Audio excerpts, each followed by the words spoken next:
speech group of words are otherwise called as sentence. சென்டென்ஸ்னால் அதில் நிறைய words இருக்கும். அந்த வேர்ட்ஸ் வந்து அதனுடைய parts of words are parts of speech. They are 8 parts in parts of speech.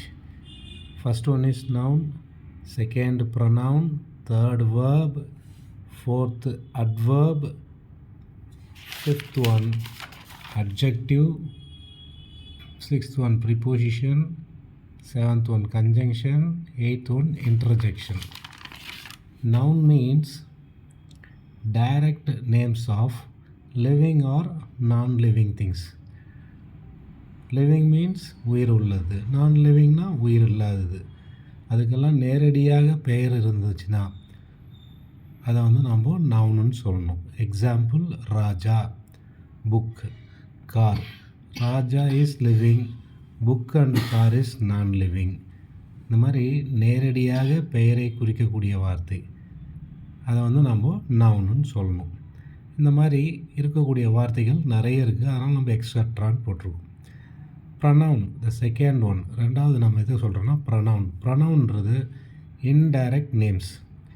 Indirect names மொத்தமே 7 தான் இருக்குது. ஒன்று வந்து I, we, you, they, he, she, it. இந்த 7 வார்த்தையும் நேரடியாக பெயரை குறிக்காமல் மறைமுகமாக நேம்ஸை குறிக்கிறதுனால இதுக்கு பேர் வந்து ப்ரனவுன் அப்படின்னு சொல்லுவாங்க. The third one is verb. Verb வந்து பார்த்திங்கன்னா இது 2 வகை. ஒன்று வந்து action words, another one is helping verbs. Action words வந்து பார்த்திங்கன்னா செயலை குறிக்கக்கூடிய வார்த்தை. ஹீட், வாக், ரீட் அப்படின்னா சாப்பிட்றாங்க, நடக்கிறாங்க, படிக்கிறாங்க அப்படின்னும்போது இது நேமை குறிக்கலை, ஆக்ஷனை குறிக்குது. அதனால் இதை வந்து நம்ம ஆக்ஷன் வேர்ட்ஸ் அப்படின்னு சொல்கிறோம். இதுக்கு இன்னொரு பேர் வந்து என்னென்னு பார்த்தோம்னாக்கா மெயின் வேர்ப்ஸ். ஹெல்பிங் வேர்ப்னாக்கா அது மொத்தம் 24 வேர்ட்ஸ் இருக்குது. அதை 4 குரூப்ஸாக பிரிச்சுருக்காங்க.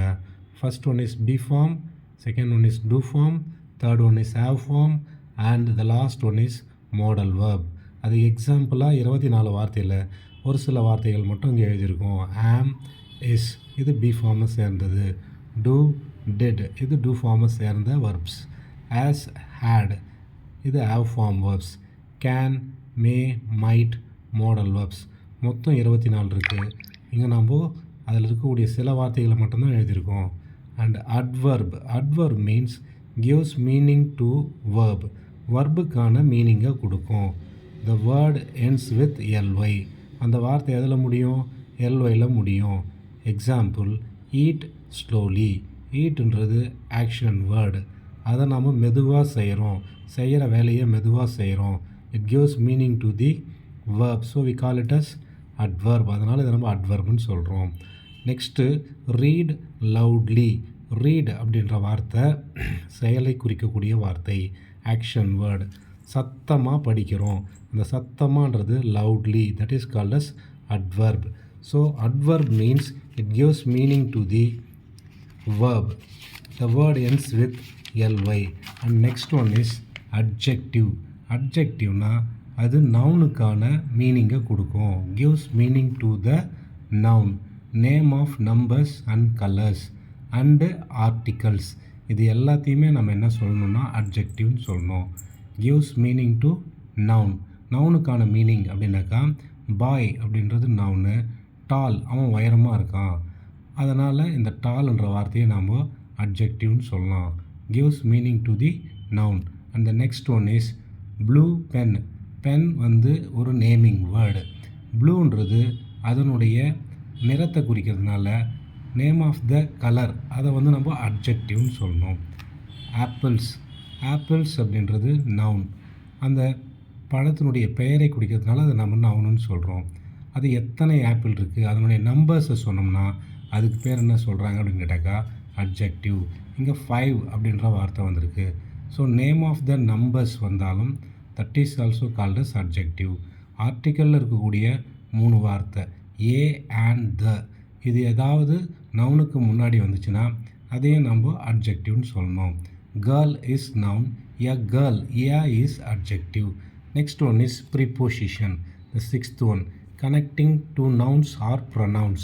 இரண்டு நவுன்களையோ அல்லது இரண்டு ப்ரொனவுன்களையோ இல்லை ஒரு நவுன் ஒரு ப்ரொனவுனையோ ஒரு சென்டென்ஸில் ஜாயின் பண்ணக்கூடிய ஒரு வார்த்தைக்கு பேர் தான் preposition. The cat is on the wall. இங்கே கேட்டுன்றது நவுனு, வால் அப்படின்றது நவுனு.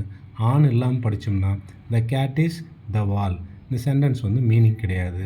நடுவில் நம்ம ஆன்ற வார்த்தையை சேர்க்கும்போது த கேட் இஸ் ஆன் த வால். இப்போது இந்த கேட்டையும் நவுனாக இருக்கக்கூடிய இன்னொரு வாலையும் ஜாயின் பண்ணக்கூடிய ஒரு கனெக்ட் பண்ணக்கூடிய ஒரு வார்த்தையாக ப்ரிப்போசிஷன் இருக்குது. So preposition is connecting two nouns or pronouns. Conjunction, joining two sentences. He is weak ஒரு சென்டென்ஸ். ஈ வாக்ஸ் ஃபாஸ்ட்லி அது ஒரு sentence.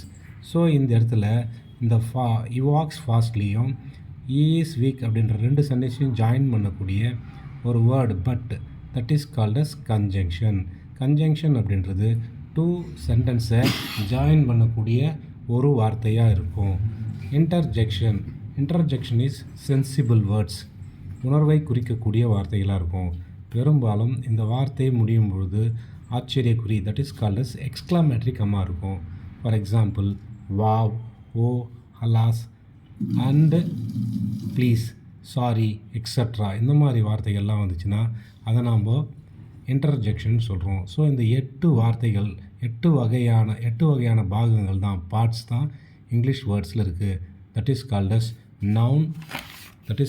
Noun, pronoun, verb, adverb, adjective, preposition, conjunction, interjection. This is called as parts of speech. Thank you.